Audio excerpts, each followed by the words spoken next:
Welcome everyone to this session on avoiding rejection, how to successfully navigate the publishing process. My name is Victoria Babbitt and I'm the Director of Community Development at Taylor & Francis. So let's begin by looking at the top reasons for rejection. And over the years, we've asked our editors to tell us the top reasons for why they've rejected articles. And interestingly, they tend to be quite similar, irrespective of discipline. So sent to the wrong journal, not a true journal article, not following the journal author guidelines, poor regard for the journal's conventions or academic writing, poor style, grammar, punctuation, or English, no contribution to the subject, not properly contextualized, poor theoretical framework, messy presentation, sloppy proofreading, and then research integrity or publishing ethics issues.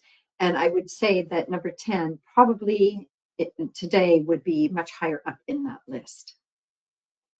So today we will look at all of these reasons, not necessarily in order, and provide guidance on what you can do to avoid making these mistakes. And in exploring the reasons for rejection, we will be focusing on 3 areas of the process.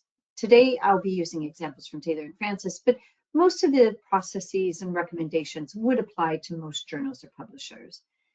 So we have a lot of material to cover, so let's get started. One of the challenges authors have, especially those who are just starting out, is communicating their research findings in a manner that is accessible and in line with how most researchers in their field present their findings, which brings us to the second reason articles are rejected. Peer reviewers and editors determine that it's not a true journal article. So what do they mean by this? It could be that what has been submitted to the journal is more similar to a condensed thesis or maybe a book chapter. So it's covering too many different points. It might be unfocused and lacking the structure of a journal article. Or it's too journalistic, more of an example of public scholarship. But basically, the piece of writing is not a journal research article in terms of either the structure or language or possibly a combination of the two. So before you begin investigating possible journal options for your work, it's essential to spend some time understanding your current project and the audience you'd like to reach. And throughout your career, you're likely to be involved in many types of research, which will ultimately lead you to produce a variety of content. Typically, people focus on the research article, but over time, you may publish a review article, whether that's a literature or theory or a systematic review. You might want to publish a position piece or a case study or a data note. Sometimes your work will be written for specialists in your field, but you may also choose to engage in public scholarship, so writing for the general public.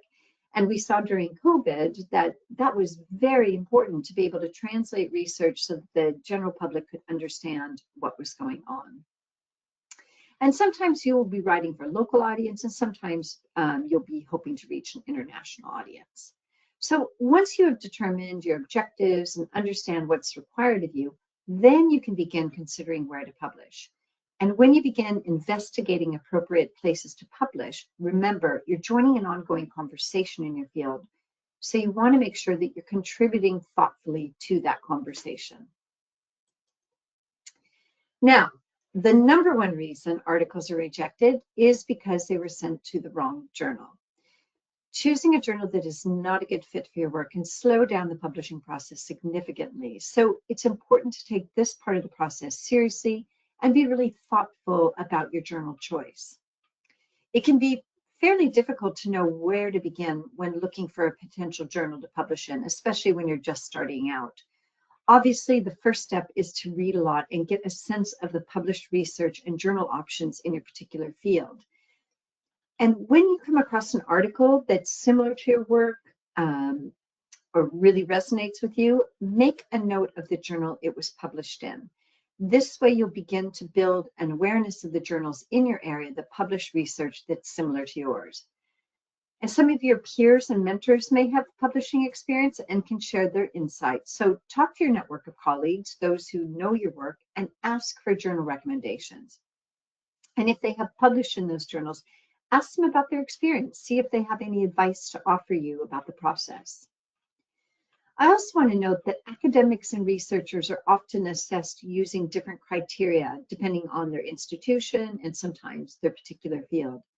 So it's a good idea to take some time to understand how you will be assessed in terms of your publications. So do you need to publish a certain number of articles each year? Are there particular journals that you might need to publish in? For instance, is there a ranking system for journals where you might receive more points for publishing in one journal as opposed to another? Do you need to publish your works open access? The answers to these questions might be different for each one of you, but whatever criteria you need to meet, make sure to take it into consideration when selecting a journal to submit your work to. Now, apart from your own experience and the feedback you receive from colleagues and the different criteria set by your institution, there are other methods of identifying journals to publish in. So at Taylor & Francis, we have what we call a journal suggester tool that will help you identify potential journals to publish your work in.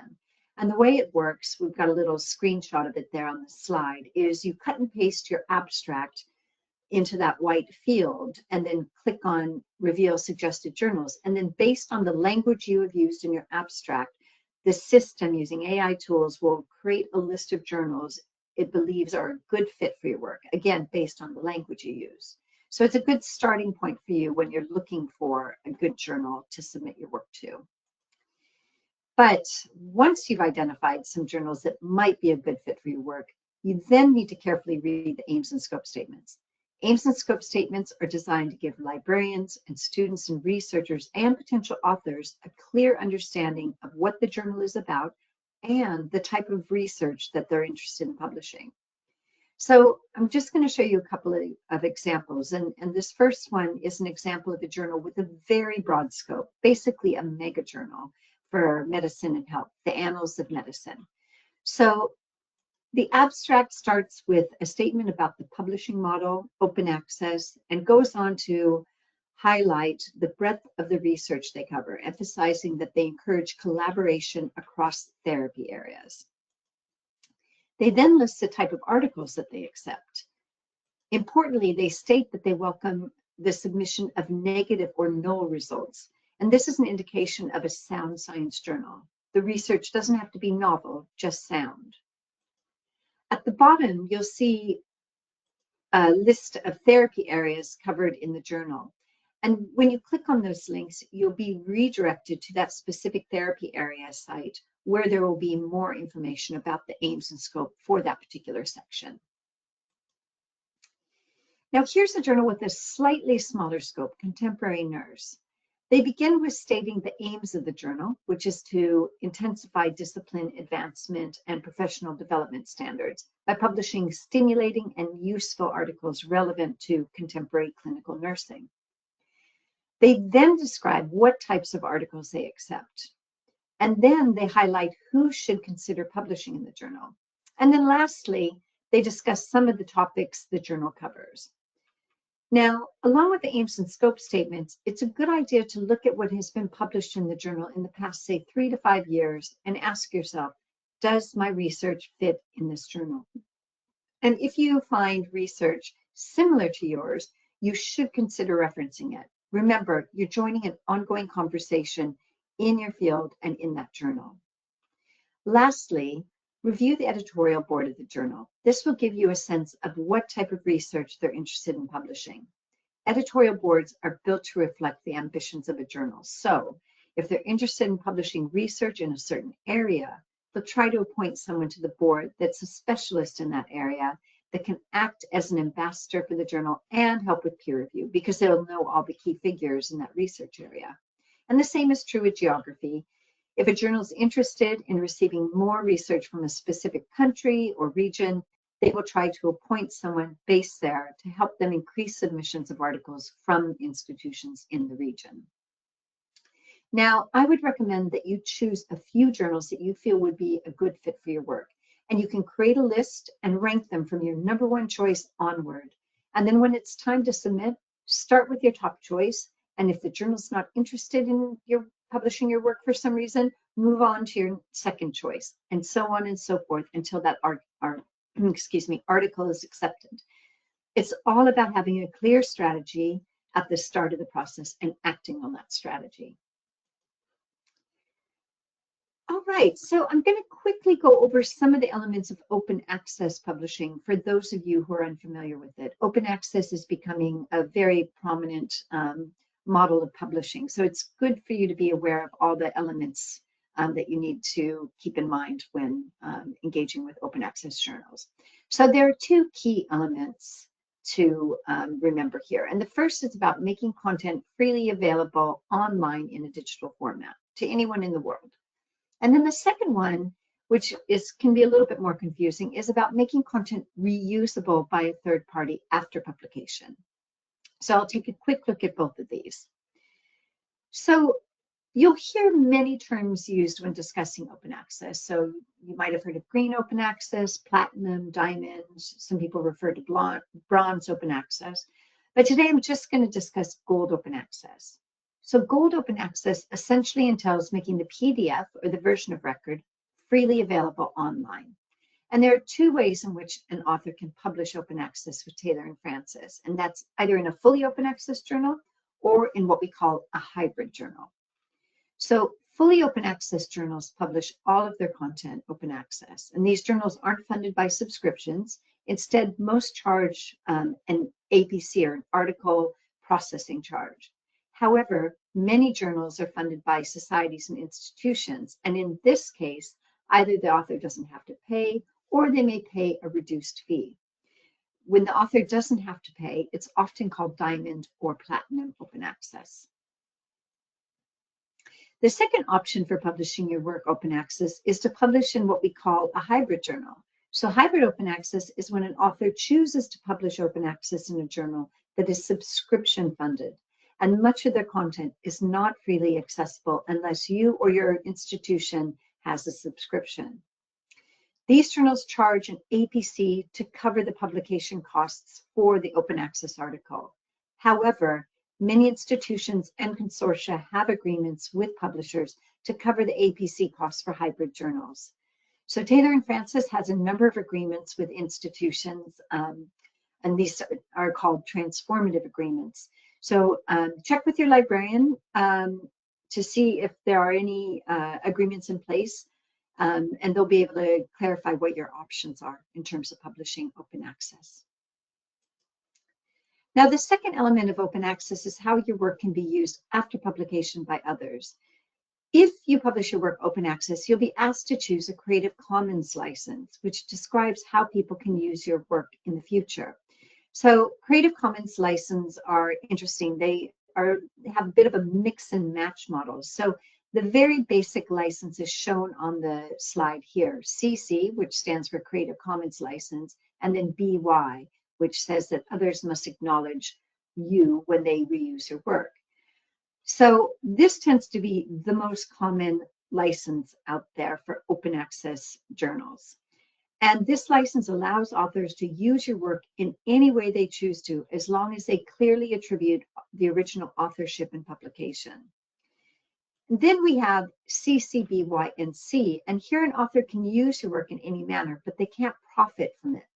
For instance, an example would be that they wouldn't be able to include your article in a compilation book that they would subsequently charge money for, or maybe an image from your article. Then we have CC, BY, and D, and here an author cannot change your work in any way. They must use it in the original format. For instance, this would mean that they wouldn't be able to publish a translation of your work. And then lastly, I just wanted to include CC, BY, SA, and this means that when people use your work, they need to attach the same license as you did.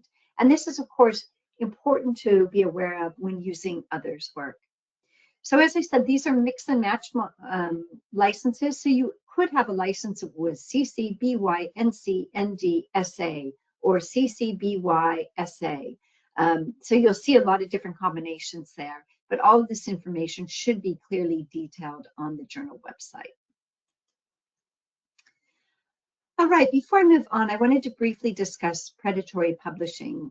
I imagine many of you have been contacted by predatory publishers in the past. Predatory publishers present themselves as legitimate publishers and editors and journals. And they look to seek to exploit the legitimate open access publishing model and have become quite sophisticated in their methods in recent years. It can be incredibly easy to mistake a predatory publisher for a legitimate one. So it's important to really research a journal, especially if you're contacted by a journal out of the blue asking you to submit an article, which if you have published before, it's likely to happen to you. Predatory publishers will flood your email inboxes with invitations to publish your articles with them. However, often the journal in question will be well outside of your research area.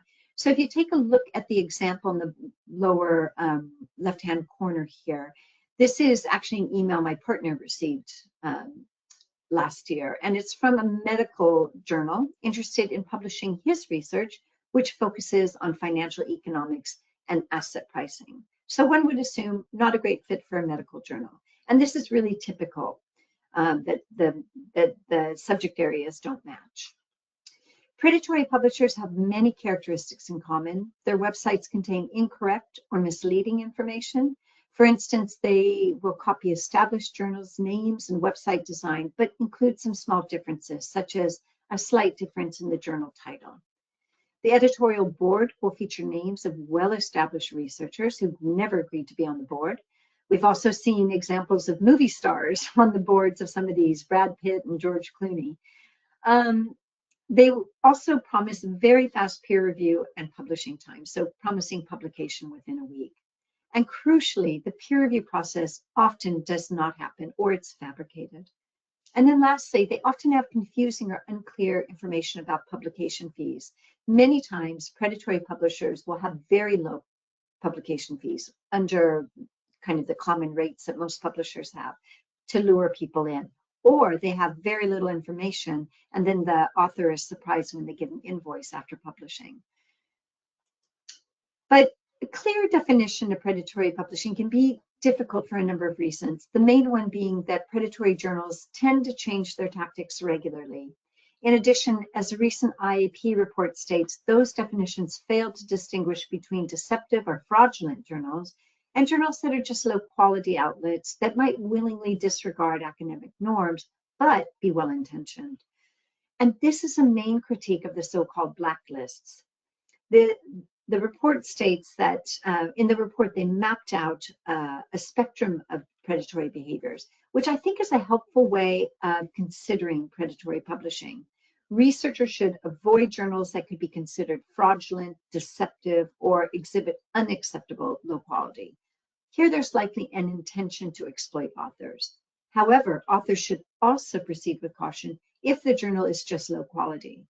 While the publisher might not intend to exploit authors, they may not have standards and practices in place, such as preservation and indexing of articles, proper production practices, and minimal discoverability of the website, which means that very few people will find and read the articles. So the best way to avoid publishing in a predatory journal is to do your research. Check the website, look to see if the journal's indexed, and if you're unfamiliar with the journal or publisher, remember to double check on the index site. If it says it has an impact factor, go to the Web of Science and see if the journal is listed. And if you find a journal with the same name in the Web of Science, click on the link to the journal website to make sure it directs you back to the same journal website you were looking at originally. So the Web of Science always has a link to the journals they're indexing. So click on that, see if it takes you back to that original site. Take a look at the content. Is it high quality? Is it understandable with correct grammar and copy editing? And then check out the editorial policies. Number one, do they have any? And if they do, are they robust and clear and easy to find? Keep in mind, most major publishers have editorial policies for all of their journals. So they'll have, a website, a web page that has all of their guidelines for the journals. And don't forget your local community, your colleagues and librarians. See if they've heard of the journal or publisher before, or if they've had any experience publishing in the journal.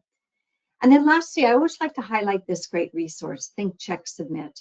They've created a fantastic toolkit for investigating journals, covering many of the topics that I've just covered. So it's basically a checklist that you can use to assess a journal.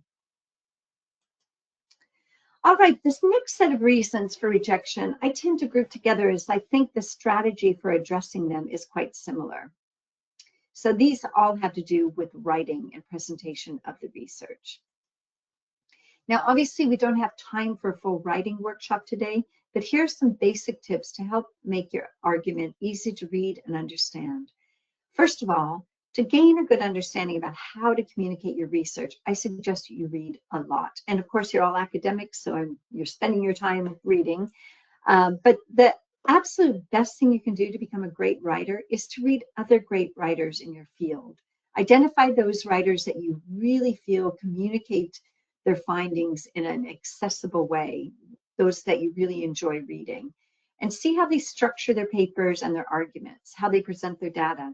And then you can model your paper structure after theirs. I'm not suggesting that you plagiarize, but just take inspiration from their writing style while you're developing your own writing style.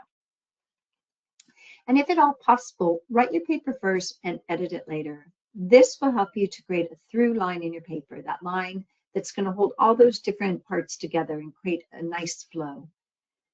And remember, simplicity is key, especially when you're dealing with complex problems and theories. So think about your use of the passive voice and your sentence structure. So sentences should be kept relatively short. I usually say 2.5 lines on a page. Otherwise, the reader may lose track of your point if it goes on and on. You should also think about varying the lengths of your sentences to create a bit of rhythm in the writing. Passive voice in sentences is sometimes necessary, such as in a method section where it's common to write the research was conducted, which would be passive, rather than in an active voice, I conducted the research.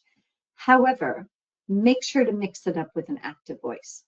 The goal here is to make it as easy as possible for the reader to understand your arguments and the evidence that you're providing, and to enjoy your writing. And the most important strategy to achieving this is to create a clear and easy to follow structure to your paper, which I'm going to cover on the next slide.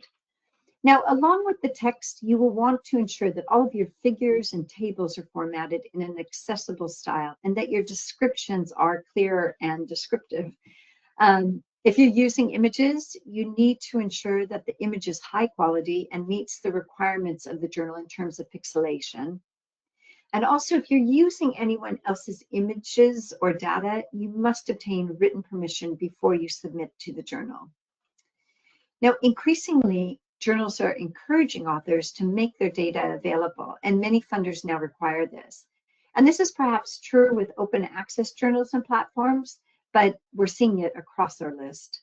Now, we don't have time today to go into a full discussion about data, but you will find information about the FAIR principles and journal policies on our website.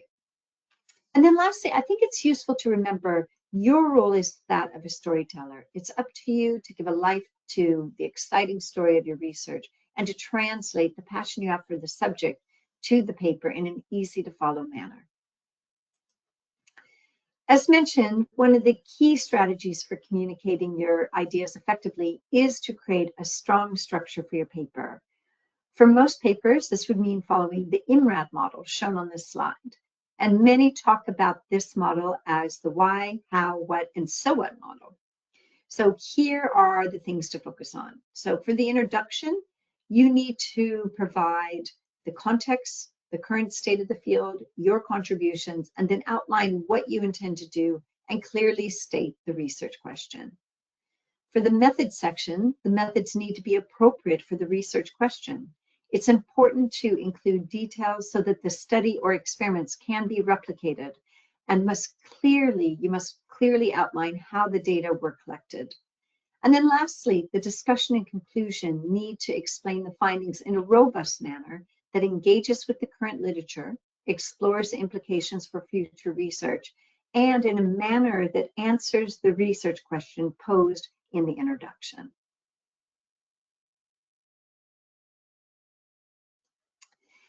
Now, apart from the paper, another important element is the abstract. And the abstract is often the first thing an editor or potential peer reviewer or reader will look at to assess whether the article is of interest. So it's essential that you spend a good deal of time writing and refining your abstract.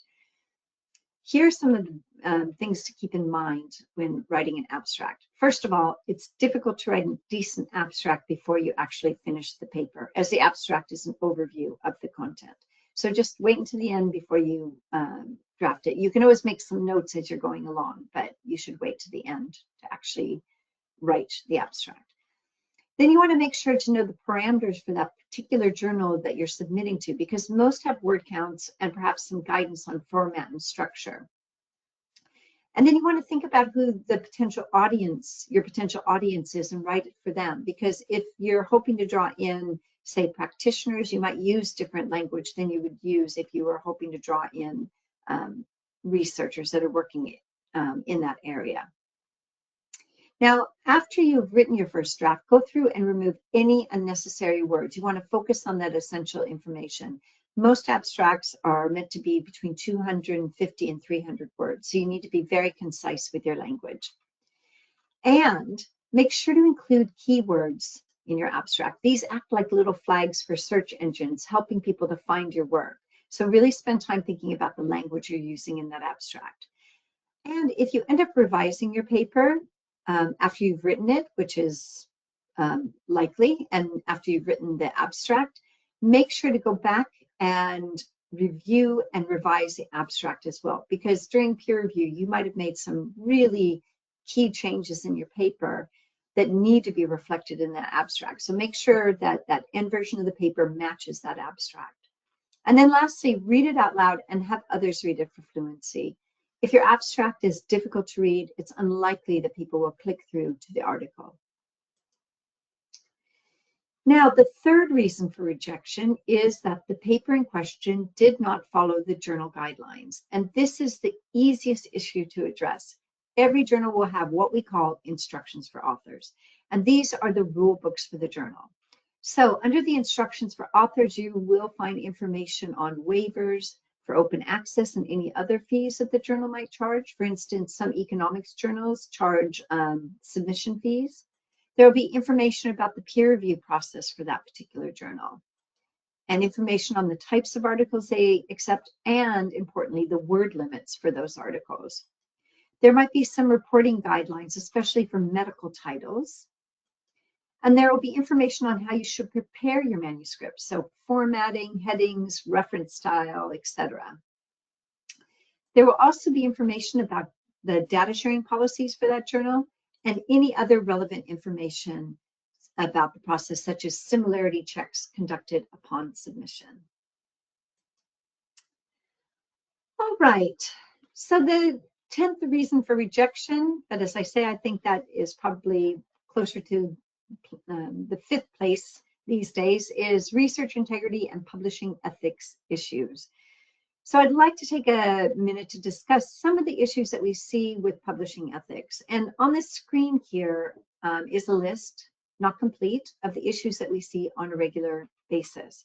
So for the first couple of columns in green, many of these problems are due to lack of full understanding or maybe some confusion around standards and policies. So for instance, proper use of AI or authorship criteria or non-financial conflicts of interest. But they can have elements of conscious misconduct as well. And then as we move into the middle yellow columns, these are areas where we see intentional misconduct, but there can be some areas of misunderstanding as well. And then the third row, this is conscious and very serious misconduct designed around manipulating the publishing process. Now, we don't have time to go through all these today. We could easily spend a couple hours talking about ethics, but I will take you through some of the authorship issues we see on a regular basis. Authorship disputes are quite common, and they tend to slow down the peer review and production process. Because when an issue arises between authors, we have to stop the process and ask the authors to resolve it, because we weren't involved in the writing process. And often the issues have to do with disagreements over who's included on the authorship line, the sequence of names, and who is responsible for the different parts of the process. So to avoid any problems, it's extremely important that you have a written agreement between all of the authors regarding responsibilities, the sequence of names on the authorship line, and what journal you're submitting to. Now, apart from the standard authorship disputes, here are three distinct issues that we see. So first is ghost authorship, and this is when a significant contribution has been made to a manuscript without acknowledging who made that contribution. And this is an issue because we can't know if there was a conflict of interest. And then we have guest authorship, and this is when authorship is granted to an individual who does not meet the ethical standards for authorship. And they're usually included on their authorship line because of their seniority or their reputation or maybe influence in the field. And this has been common in some institutions, but anyone on the authorship line should have made a significant contribution to the paper because they're going to be held responsible for it in the future. And then lastly, we have the growing problem of authorship for sale. There have been an exponential rise of cases of paper mills who offer to add authors' names to a paper, sometimes during the peer review process or after it's been accepted, but they charge for that. So first author might pay a certain amount of money, second author, the price might be a little bit less, and so on and so forth. And these actors prey on the desperation of scholars who are under so much pressure to publish more and more articles to progress in their careers. So it's a big problem, and you see all the retractions in recent years. They tend to be due to those paper mill papers because they do ultimately get retracted. So who qualifies as an author? On this slide, we have listed all the areas that each author should have participated in or agreed to. So authors should have been involved in all 5 of those areas in some way. But here are the main aspects to remember. Any listed author is a representative of the published paper and shares accountability. And corresponding authors sign author publishing agreements on behalf of co-authors. And lastly, authorship comes with responsibilities.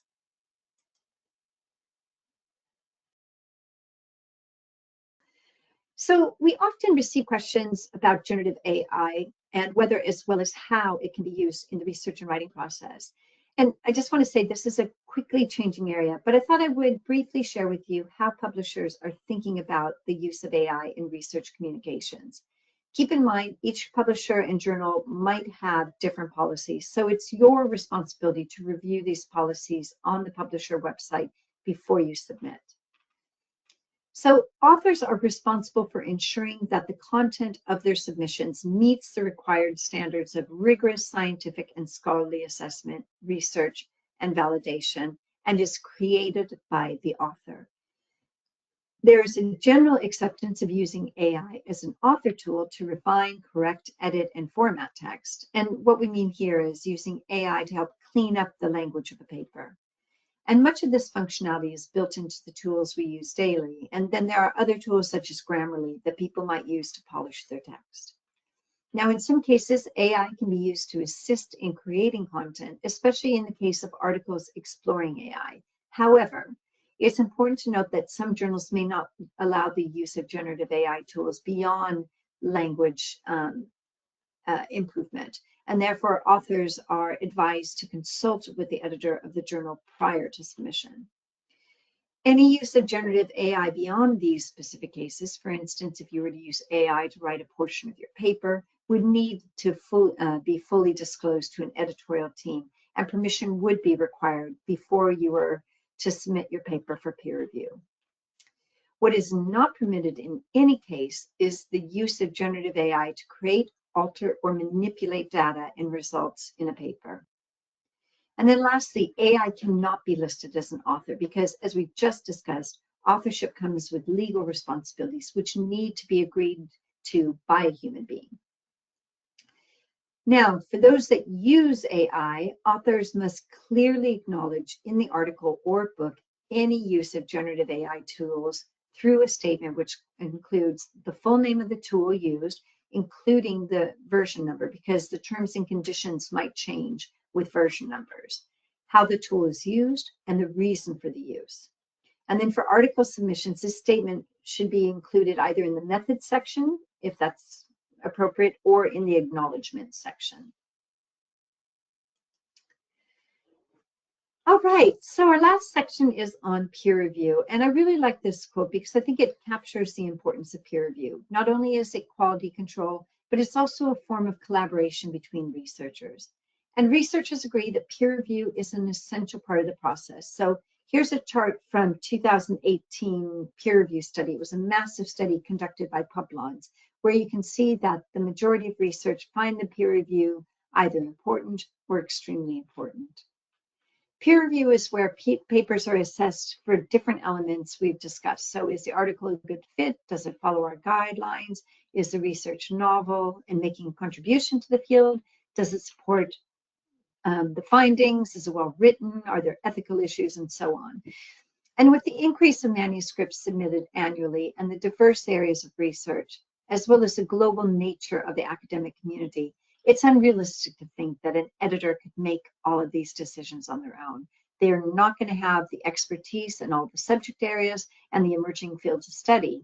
So they need to depend on external experts who can evaluate the content. Peer review helps to improve the research and communication of findings through recommendations. And as highlighted on this slide, peer review is, in a sense, a collaboration with the broader community designed to help you publish the very best version of your work. And then lastly, peer review validates research. So the editors and peer reviewers, when accepting a paper, are giving it a stamp of approval, confirming that it is sound science. So let's take a look at what peer review looks like in practice. There are three types of peer review you're likely to come across in your career. The first is called single anonymous, and this is when the peer reviewer knows the identity of the author, but the author does not know the identity of the peer reviewer. And this is the most common type of peer review within science, technology, and medical disciplines. The second type is double anonymous peer review, when all identities are hidden. And this tends to be the most common with arts and humanities and social sciences. And then lastly, we have open peer review, where all identities are known. But keep in mind, there are many varieties of open peer review, from the basic, where everyone's identity is known, to a completely open process where the public can see the submitted version of the article, all of the peer reviewer and author comments, and the different versions of the paper, like our F1000 platform. So make sure to review the instructions for authors before submitting, so you're aware of the type of peer review the journal practices and you're not surprised by the process.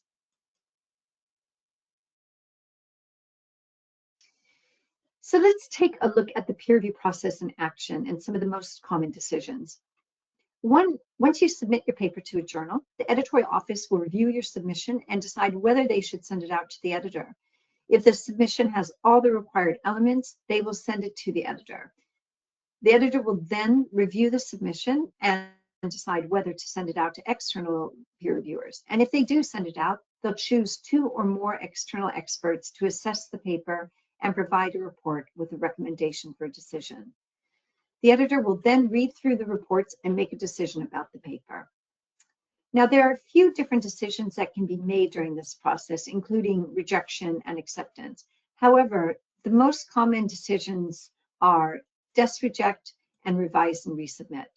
So desk rejections occur before the paper is sent out to external peer reviewers. And these decisions usually are made by the editor, and in some cases by the editorial office, and are usually made within 1 to 2 days after the submission of the paper.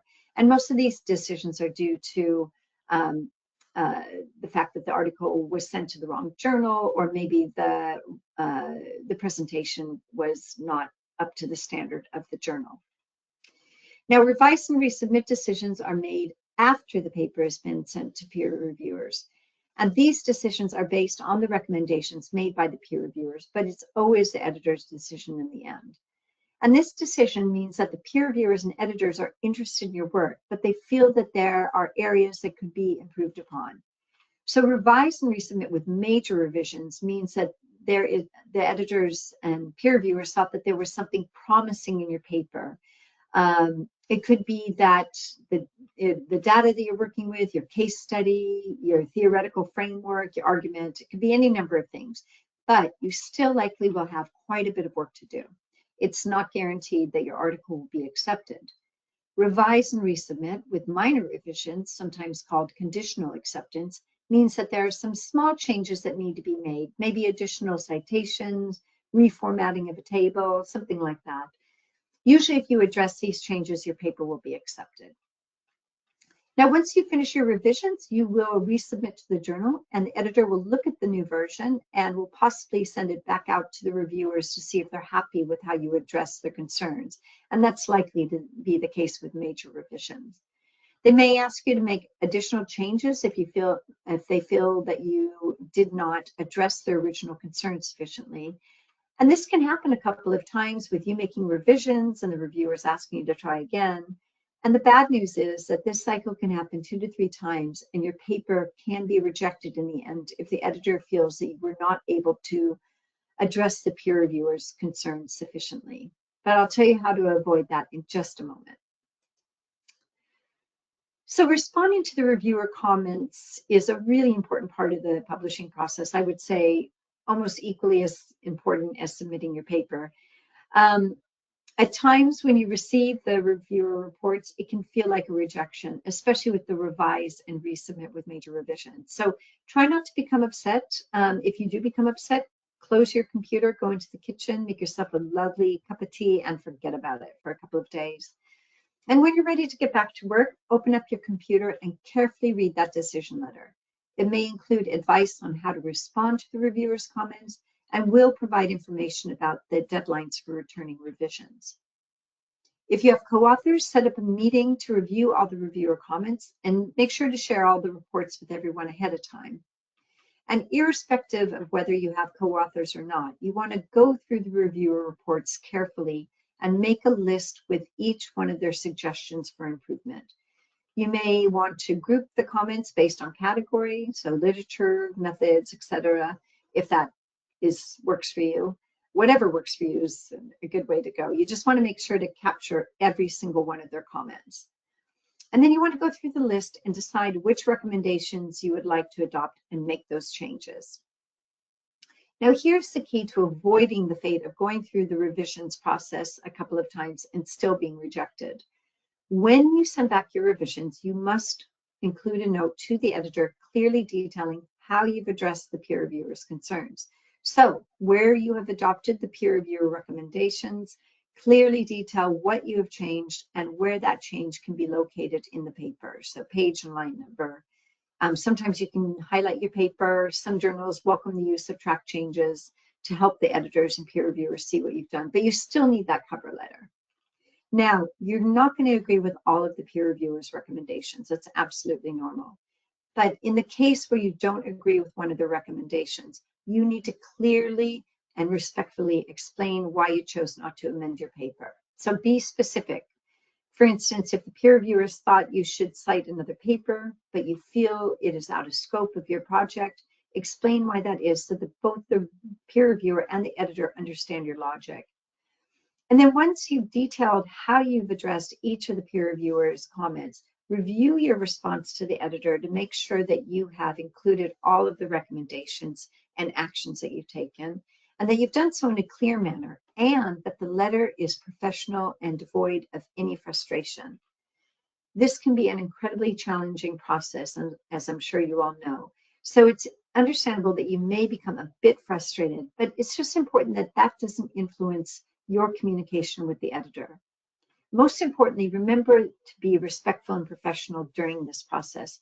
This is your community, your future network. You may end up submitting to the journal again one day. You may be asked to peer review articles. You may want to become a board member one day, or you may have dreams of collaborating with the individuals who are currently reviewing your paper.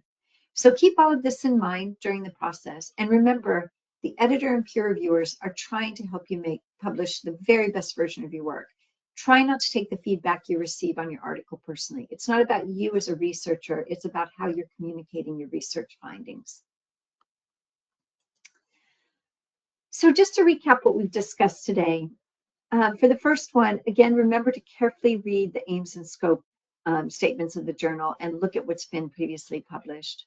For number two, that's really understanding what sort of writing project you're undertaking and researching the best platform for your work. Number three, again, is the easiest one. Read and follow the instructions for authors. And then 4 through 9, those are the ones that I kind of grouped together because it's really about the writing process and the presentation of your research. And I would recommend that you workshop your paper, have trusted colleagues read and comment, and really find those colleagues that are going to give you really tough critical feedback that's designed to help you improve your work. And consider presenting your work at conferences as much as you can. And then lastly, research integrity and publishing ethics issues. Of course, you want to avoid those at all costs. Before I end, I just wanted to highlight this great resource, which is our author resources site. It offers support and guidance and tips on copyright, ethics, choosing journals, checklists before submitting, how to promote your research after publication, etc. And you can also find more information about editing and other services that we offer to authors. And with that, I will say thank you. There's my contact information if you would like to get in touch afterwards. But I hope this was a useful session.